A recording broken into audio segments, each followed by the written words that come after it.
কাবিন ৪। এ তীর্থে আসবে যদি, ধীরে অতি পা ফেলো সুন্দরী। মুকুন্দরামের রক্ত মিশে আছে মাটির গায়ে।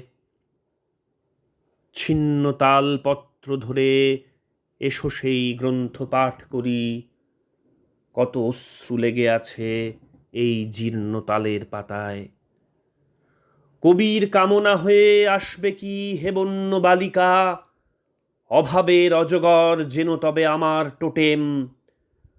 সতেজ খুনের মতো এঁকে দেব হিঙ্গুলের টিকা, তোমার কপালে লাল আর দিন দরিদ্রের প্রেম। সে কোন গোত্রে মন্ত্রে বলবধূ তোমাকে বরণ করে এই ঘরে তুলি, আমার তো কপিলে বিশ্বাস। প্রেমে কবে নিয়েছিল ধর্ম কিংবা সংঘের শরণ, মরণের পরে শুধু ফিরে আসে কবরের ঘাস। যতক্ষণ ধরো এই তাম্রবর্ণ অঙ্গের গড়ন, তারপর কিছু নেই, তারপর হাসে ইতিহাস।